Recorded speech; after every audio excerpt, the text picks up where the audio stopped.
We know that we are liable for the wrongful acts of ourselves. That's what usually happens in our civil law system. But do you guys know that we can be held liable for the wrongful acts of others as well?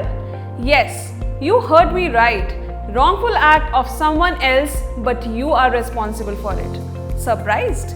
We have a concept in our tort law which is known as vicarious liability. In vicarious liability, we are responsible for the wrongful acts of others. But does that happen in all situations? The answer is no. It happens in certain relationships where the law presumes that one who acts through others is considered in law to have done it himself.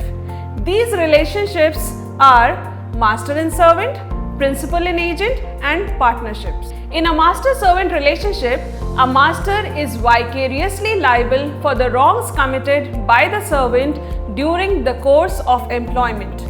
What are the important ingredients of master-servant relationship? Let's discuss. First, a person doing the wrong must be called the servant. Who is a servant?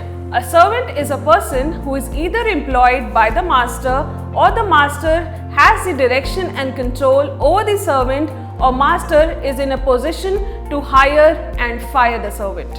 Second, wrongful act done by the servant during the course of employment. Now what does this mean? Course of employment can be derived from the following factors. Acts authorized by the master, then the master will be liable. Acts authorized by the master has been done in the wrongful way, again master will be liable. Unauthorized act of the master is not liable for unauthorized act of the servant. Let's take an example. Driver runs into a pedestrian while coming back to home after dropping you to the office. Now this is an authorized act done in a wrongful way. So the master will be held responsible.